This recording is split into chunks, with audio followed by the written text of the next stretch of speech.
Assalamualaikum warahmatullahi wabarakatuh. Perkenalkan, nama saya Andika Rahman Nasution, asal Universitas Bengkulu, Fakultas Ekonomi dan Bisnis, jurusan Manajemen, angkatan 2018, NPM C1B018024.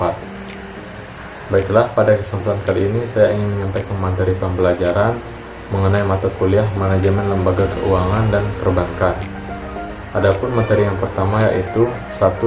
Perkembangan perbankan di Indonesia, 2. Sistem perbankan di Indonesia, 3. Lembaga keuangan, yang keempat arsitektur perbankan di Indonesia. Baiklah, materi yang pertama yaitu perkembangan perbankan di Indonesia.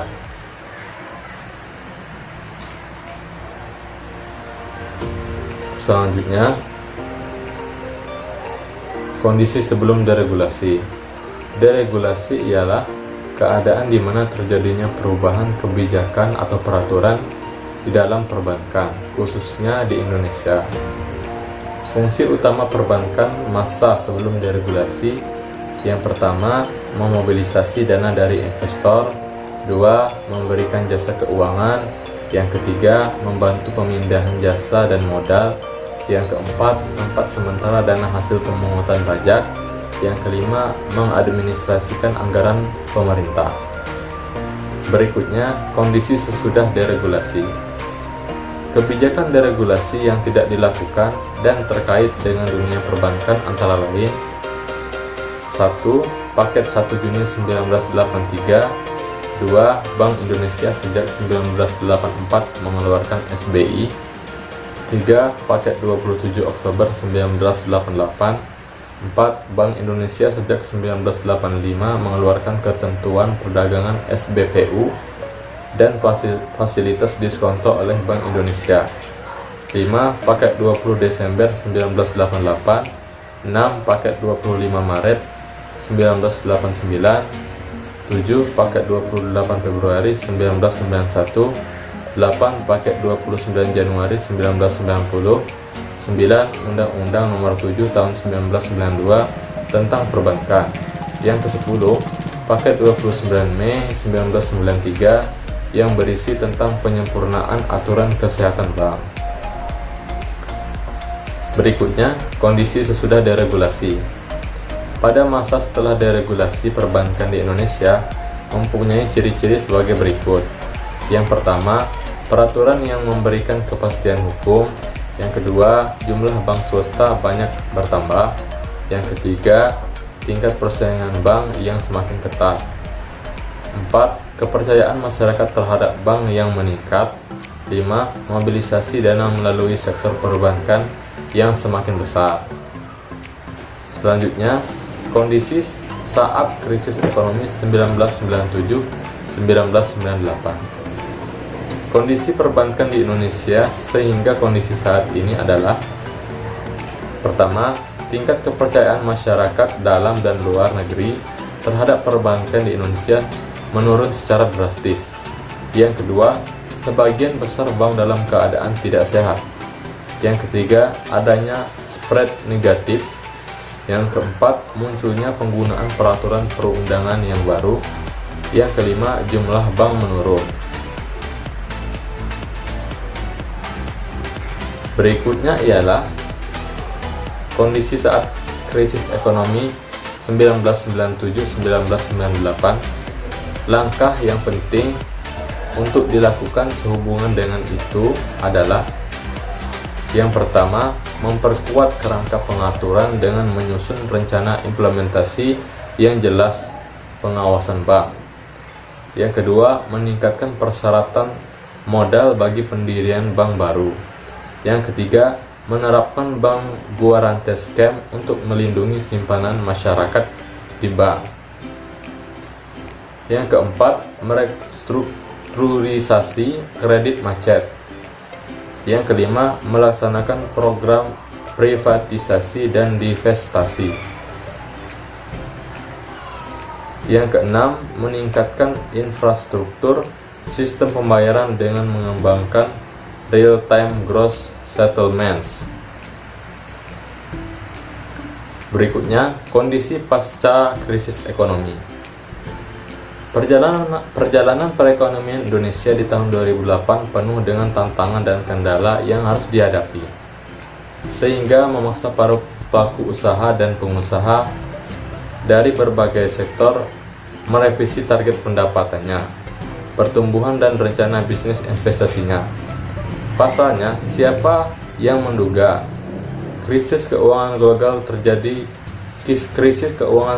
terjadi di tahun ini, dan akibatnya dampaknya sangat dirasakan untuk negara berkembang, khususnya di Indonesia. Ada kekhawatiran dari pelaku ekonomi dan pengusaha dalam negeri. Pasalnya, banyak ramalan dan analisis dari pengamat ekonomi memperkirakan dampak dari resesi ekonomi dunia akan terasa pada tahun depan, sehingga memaksa pemerintah harus bekerja keras memutar otak mengantisipasi dampak lebih buruk di tahun yang akan mendatang. Berikutnya, kondisi perbankan terkini. Otoritas Jasa Keuangan atau OJK menegaskan, sampai saat ini kondisi kesehatan bank secara umum masih bagus. Dari 118 bank, sebagian besar memiliki rating 2 atau bagus, dan hanya sekitar 10% yang rating 3 atau standar. Industri perbankan pada masih tumbuh. Kredit tumbuh 4,18%. Dana tumbuh sekitar 4,5%. Masih terdapat pertumbuhan walaupun tidak secepat semester 2015. Melambatnya karena pengaruh kondisi ekonomi. Baiklah, materi yang kedua yaitu sistem perbankan Indonesia. Sistem keuangan dan perbankan. Berikutnya ialah konsep sistem keuangan. Sistem keuangan dalam suatu negara terdiri dari unit-unit lembaga keuangan baik institusi perbankan, lembaga keuangan bukan bank, serta pasar yang saling berinteraksi secara kompleks dengan tujuan memobilisasi dana untuk investasi dan menyediakan fasilitas sistem pembayaran untuk pembiayaan aktivitas komersial atau umum. Dalam sistem keuangan terjadi intermediasi antara yang memiliki dana dan yang membutuhkan dana. Selanjutnya, suatu sistem keuangan yang efisien dan kokoh adalah sistem keuangan yang mampu memobilisasi dan mengalokasikan sumber daya yang terbatas kepada aktivitas yang memberikan tingkat pengembalian yang optimal dan mampu berkontribusi secara penuh dalam pertumbuhan ekonomi suatu negara secara sehat, secara berkelanjutan dan seimbang. Berikutnya ialah sistem keuangan. Sistem keuangan ini terbagi menjadi dua, yaitu sistem moneter dan sistem non-moneter. Sistem moneter ini terkait dengan pembuatan uang giral yang akan diproduksi oleh atau diedarkan kepada Bank Indonesia atau bank umum. Sistem moneter ini terbagi menjadi dua, yaitu otoritas moneter dan perbankan. Otoritas moneter biasanya terdapat pada Bank Indonesia, perbankan terdapat pada bank umum atau BPR. Berikutnya, sesudah sistem moneter ada sistem non-moneter. Nah, sistem moneter ini terdapat menjadi dua, yaitu perusahaan pembiayaan dan perusahaan keuangan lain. Pada perusahaan pembiayaan terdapat 5 yang terkait dengan perusahaan pembiayaan, yaitu yang pertama modal ventura, leasing, anjak piutang, kartu kredit, pembiayaan konsumen. Berikutnya perusahaan keuangan lain terkait dengan asuransi, dana pensiun, perusahaan sekuritas, perusahaan pemeringkat, perusahaan gadai, dan pialang pasar uang. Berikutnya ialah Teori sistem dan kebijakan perbankan. Definisi dan fungsi bank. Bank adalah badan usaha yang menghimpun dana dari masyarakat dalam bentuk simpanan dan menyalurkan dana tersebut kepada masyarakat dalam bentuk kredit atau bentuk-bentuk lainnya dalam rangka meningkatkan taraf hidup rakyat banyak. Selanjutnya ada resiko bank. Resiko bank ini terdapat berbagai macam. Yang pertama ialah resiko pasar. Resiko pasar adalah resiko pada posisi neraca dan rekening administratif, termasuk transaksi derivatif akibat perubahan dari kondisi pasar, termasuk resiko perubahan harga option. Resiko pasar ini meliputi antara lain resiko suku bunga.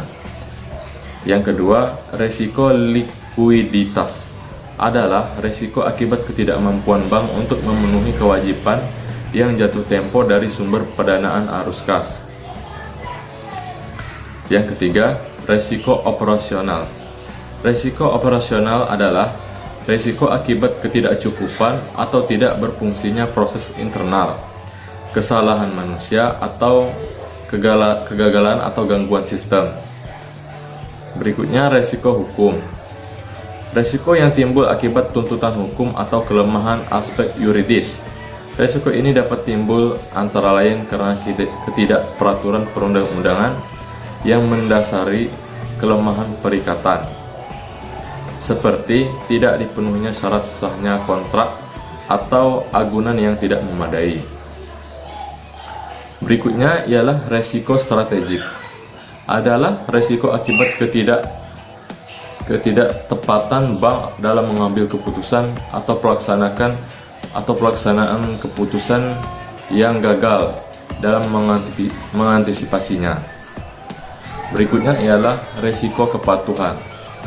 Resiko kepatuhan adalah resiko yang timbul akibat bank tidak mematuhi atau tidak melaksanakan peraturan perundang-undangan. Yang berikutnya ialah resiko reputasi. Adalah resiko akibat menurunnya tingkat kepercayaan stakeholder yang bersumber dari persepsi negatif terhadap bank. Berikutnya ialah manfaat bank. Antara lain manfaat bank ini ialah pemilik dana mendapat penghasilan bunga, peminjam terpenuhi kebutuhan dananya, bank mendapatkan penghasilan dari selisih antara bunga dana dengan bunga pinjaman, perekonomian mendapatkan mekanisme alokasi sumber-sumber dana secara efektif dan efisien. Yang berikutnya ialah dasar hukum. Pada perbankan, dasar hukumnya terdapat pada Undang-Undang Nomor 10 Tahun 1998. Sedangkan untuk Bank Indonesia terdapat pada Undang-Undang Nomor 3 Tahun 2004. Selanjutnya jenis bank. Jenis bank terdapat menjadi dua, yaitu bank umum dan BPR atau Bank Perkreditan Rakyat. Berikutnya ialah tugas Bank Indonesia, yaitu pertama, menetapkan dan melaksanakan kebijakan moneter, mengatur dan menjaga kelancaran sistem pembayaran, mencapai dan memelihara kestabilan nilai rupiah, dan yang terakhir, mengatur dan mengawasi bank.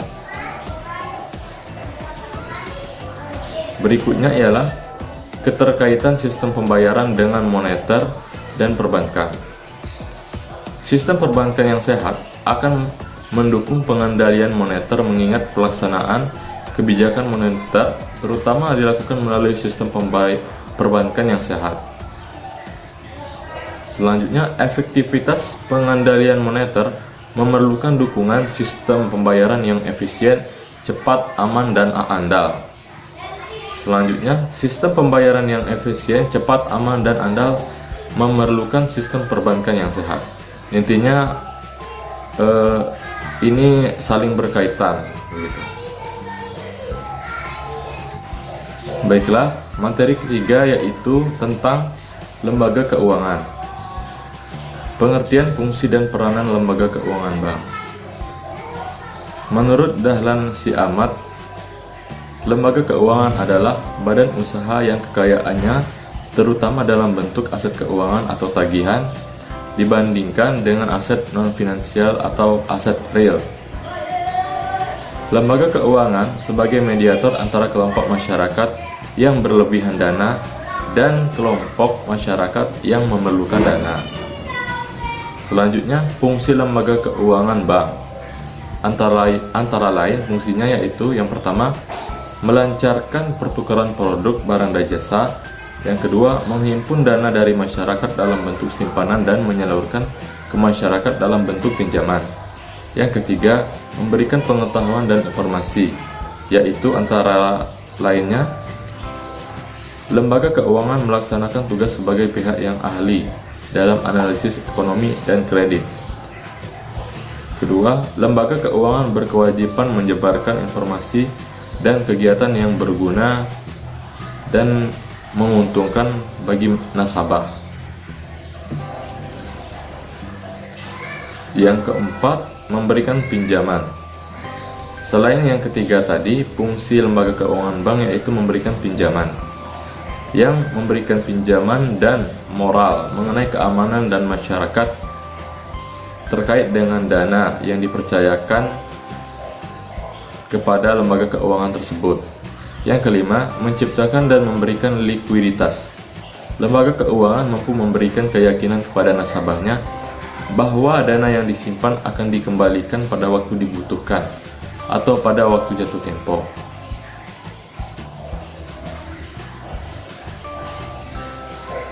Berikutnya yaitu lembaga keuangan bukan bank adalah lembaga keuangan yang memberikan jasa-jasa keuangan dan menarik dana dari masyarakat secara tidak langsung. Berikutnya, peranan lembaga keuangan non-bank. Yang pertama, pengalihan aset. Memberikan pinjaman kepada pihak yang membutuhkan dana dalam jangka waktu tertentu yang telah disepakati. Yang kedua, transaksi. Memberikan berbagai kemudahan kepada pelaku ekonomi untuk transaksi barang dan jasa. Yang ketiga, likuiditas, yaitu lembaga keuangan memberikan fasilitas pengelolaan likuiditas kepada pihak yang mengalami surplus likuiditas. Yang keempat, efisiensi. Menurunkan biaya transaksi dengan jangkauan pelayanan dengan mempertemukan pihak yang saling membutuhkan. Berikutnya yaitu jenis-jenis lembaga keuangan bank dan non-bank. Lembaga keuangan bukan bank dapat berupa 1. Lembaga pembiayaan, misalnya perusahaan modal Ventura, jasa anjak piutang, perusahaan pembiayaan konsumen, perusahaan kartu kredit, perusahaan perdagangan surat berharga. Yang kedua, usaha perasuransian. Yang ketiga, dana pensiun. Keempat, pegadaian. Dan kelima, pasar modal. Berikutnya yaitu sejarah dan perkembangan lembaga keuangan bank dan non-bank di Indonesia. Pada tanggal 10 Oktober 1827, Indonesia masih dijajah Belanda. Didirikan sebuah bank yang di Batavia dengan nama De Javasche Bank. Tujuan utama pendirian bank tersebut adalah untuk meningkatkan perekonomian pemerintah. Pendirian bank oleh pribumi bernama R. Arya Wiratmaja, seorang patih dari Purwokerto tahun 1896. Beliau mendirikan Hulpenspark Bank, yaitu bertujuan membantu anggota agar tidak jatuh ke tangan yang suka memeras rakyat. Yang terakhir yaitu pengenalan sistem keuangan di Indonesia. Dalam perjalanan sejarah perkembangan sistem keuangan di Indonesia, sistem lembaga keuangan mengalami perubahan yang sangat fundamental, terutama setelah memasuki era deregulasi. Paket Kebijakan 27 Oktober 1988 yang kemudian berkelanjutan dengan diundangkannya beberapa undang-undang, yaitu antara lain 1. Undang-Undang Nomor 7 Tahun 1992 tentang Perbankan. 2. Undang-Undang Nomor 2 Tahun 1992 tentang Asuransi. 3. Undang-Undang Nomor 11 Tahun 1992 tentang Dana Pensiun. 4. Undang-Undang Nomor 8 Tahun 1995 tentang Pasar Modal. 5. Undang-Undang Nomor 10 Tahun 1998 tentang Perubahan. Undang-Undang Nomor 7 Tahun 1992 tentang Perbankan. Dan yang keenam, Undang-Undang Nomor 23 Tahun 1999 tentang Bank Indonesia. Baiklah, materi yang keempat yaitu Arsitektur Perbankan Indonesia atau API. API atau Arsitektur Perbankan Indonesia merupakan suatu kerangka dasar pengembangan sistem perbankan Indonesia yang bersifat menyeluruh untuk rentang waktu 5 tahun atau sampai 10 tahun ke depan. Adanya API berarti Bank Indonesia secara bertahap berkeinginan untuk menerapkan praktik-praktik terbaik internasional yang tercakup dalam 25 prinsip Basel untuk pengawasan perbankan yang efektif. Sehingga diharapkan Indonesia telah sejajar dengan negara-negara lain yang lebih dahulu menerapkan prinsip-prinsip tersebut. Kebijakan pengembangan industri perbankan di masa depan seperti yang diungkap oleh API atau Arsitektur Perbankan Indonesia dilandasi oleh beberapa visi, yaitu yang pertama, menciptakan sistem perbankan yang sehat, kuat, dan efisien. 2. Menciptakan kestabilan sistem keuangan. Yang ketiga, mendorong pertumbuhan ekonomi nasional. Berikutnya ada 6 pilar API. Yang pertama ialah menciptakan struktur perbankan domestik yang sehat, yang mampu memenuhi kebutuhan masyarakat dan mendorong pembangunan ekonomi nasional yang berkesinambungan. Yang kedua, menciptakan sistem pengaturan dan pengawasan bank yang efektif dan mengacu pada standar internasional. Yang ketiga, menciptakan industri perbankan yang kuat dan memiliki daya saing yang tinggi serta ketahanan dalam menghadapi risiko. Yang keempat, menciptakan good corporate government dalam rangka memperkuat kondisi internal perbankan nasional.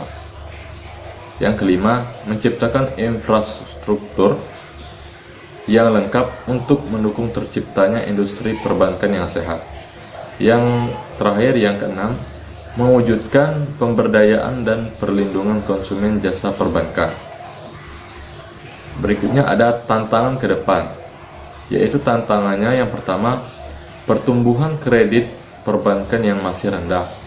Yang kedua, struktur perbankan yang belum optimal. Yang ketiga, pemenuhan kebutuhan layanan perbankan yang masih kurang. Yang keempat, pengawasan bank yang masih perlu ditingkatkan. Kelima, kapabilitas perbankan yang masih lemah. Yang keenam, profitabilitas dan efisiensi bank yang tidak mampu bertahan. Yang ketujuh, perlindungan nasabah yang masih harus ditingkatkan. Dan yang kedelapan, perkembangan teknologi informasi. Yang berikutnya yaitu program kegiatan API. Pelaksanaan 6 pilar API dijabarkan lebih rinci oleh Bank Indonesia dalam kegiatan pada rentang waktu 10 tahun, yaitu tahun 2004 sampai tahun 2013. Program-program tersebut adalah yang pertama, program penguatan struktur perbankan nasional. Yang kedua, program peningkatan kualitas pengaturan perbankan. Yang ketiga, program peningkatan fungsi pengawasan. Yang keempat, program peningkatan kualitas manajemen dan operasional perbankan. Yang kelima, program pengembangan infrastruktur perbankan. Yang keenam, program peningkatan perlindungan nasabah. Baiklah, cukup sekian materi yang dapat saya sampaikan. Kurang lebihnya saya mohon maaf. Wabillahi taufiq wal hidayah. Wassalamualaikum warahmatullahi wabarakatuh.